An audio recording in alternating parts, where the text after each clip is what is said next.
নমস্কার বন্ধুরা, রুচির কিচেনে সবাইকে স্বাগত জানাই। আজকের রেসিপি আলু পালং শাকের তরকারি। এইভাবে একবার হলেও পালং শাক দিয়ে আলুর তরকারি রান্না করে খেয়ে দেখুন, অসাধারণ লাগে খেতে। চলুন তাহলে রেসিপিটা দেখে নেওয়া যাক, আশা করি ভালো লাগবে। এখানে দেখুন আমি এক আটি পালং শাক নিয়েছি, 250 গ্রাম হবে। শাকটাকে খুব ভালো করে বেছে ধুয়ে নিয়েছি, কাটার পরে আর ধোবো না সেই কারণে। এখন এই শাকটাকে এইভাবে একটু ছোট ছোট করে কেটে নিতে হবে। তো দেখুন বন্ধুরা, আমি কিভাবে শাকটাকে কেটেছি, এইভাবে শাকটাকে কেটে নিতে হবে। এখানে বন্ধুরা শাকটাকে আমি কেটে নিয়েছি, আর এর সঙ্গে নিয়েছি একটা আলু বড় সাইজের। আলুটাকে এইভাবে ছোট ছোট করে আর ডুমো করে কেটে নিতে হবে।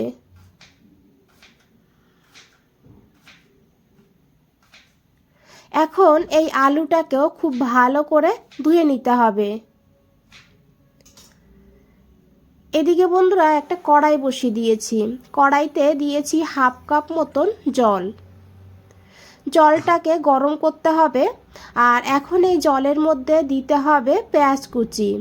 এখানে আমি অর্ধেক পেঁয়াজ কুচি নিয়েছি।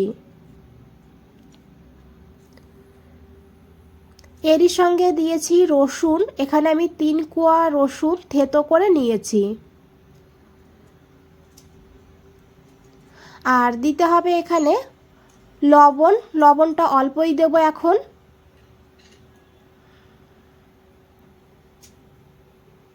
আর এর সঙ্গে অল্প করে একটু হলুদের গুঁড়ো দিতে হবে। তো দেখুন জলটা বেশ ভালোভাবে ফুটতে শুরু করে দিয়েছে, এইভাবে ভালো করে একটু ফুটিয়ে নিতে হবে জলটাকে। তারপরে এখানে দিয়ে দিতে হবে কেটে রাখা সেই শাকগুলো। বন্ধুরা একবার হলেও এই পদ্ধতিতে পালং শাক রান্না করে খেয়ে দেখুন। যারা শাক খেতে চায় না তারাও কিন্তু চেয়ে চেয়ে খাবে, এতটা ভালো হয় খেতে। খুব ভালো করে মিশিয়ে নিয়েছি, এখন ঢাকা দিয়ে প্রায় 4-5 মিনিট মিডিয়াম ফ্লেমে রান্না করব। 4 মিনিট পর ঢাকনাটা সরিয়ে নিয়েছি। দেখুন শাকটা কিন্তু প্রায় সিদ্ধ হয়েই গিয়েছে, শাকের কালারটা দেখুন কতটা সুন্দর হয়েছে। খুব ভালো করে মিশিয়ে নেব, আর এই জলটা দেখছেন জলটাকে একটু শুকিয়ে নেব। এইভাবে বন্ধুরা জলটাকে শুকিয়ে নিতে হবে। এখন আমি এটাকে ঢাকা দিয়ে সাইডে রেখে দেব। আর এইদিকে দেখুন আলাদা একটা কড়াই বসিয়ে দিয়েছি, আপনারা চাইলে এই কড়াইতেও রান্না করতে পারেন, তবে পালং শাকটাকে নামিয়ে নিতে হবে, কড়াইটাকে পরিষ্কার করে নিতে হবে। আমি আলাদা একটা কড়াই বসিয়ে দিয়েছি, কড়াইতে দিয়েছি 2 চামচ সর্ষের তেল।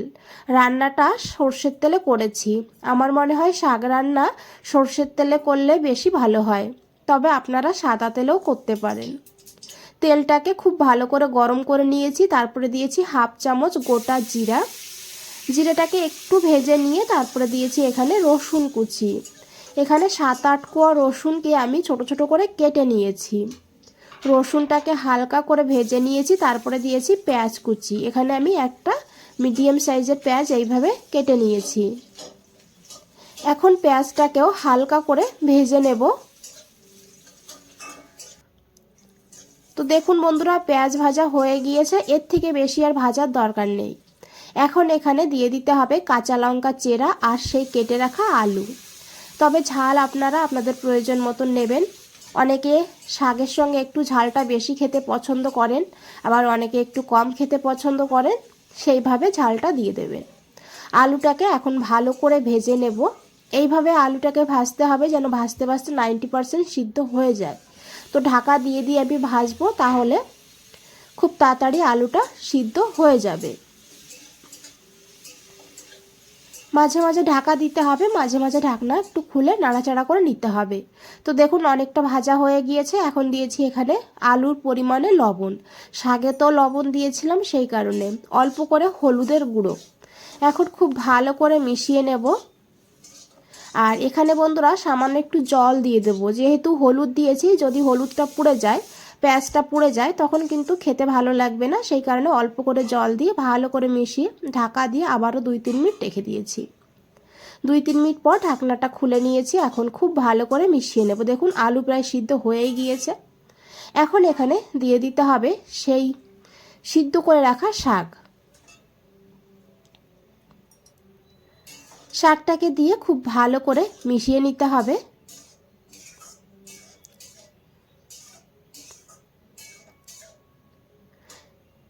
আলুগুলো এইভাবে একটা দুটো আলু আমি ভেঙে দেব, এতে টেক্সচারটাও ভালো হবে, টেস্টটাও বেড়ে যাবে।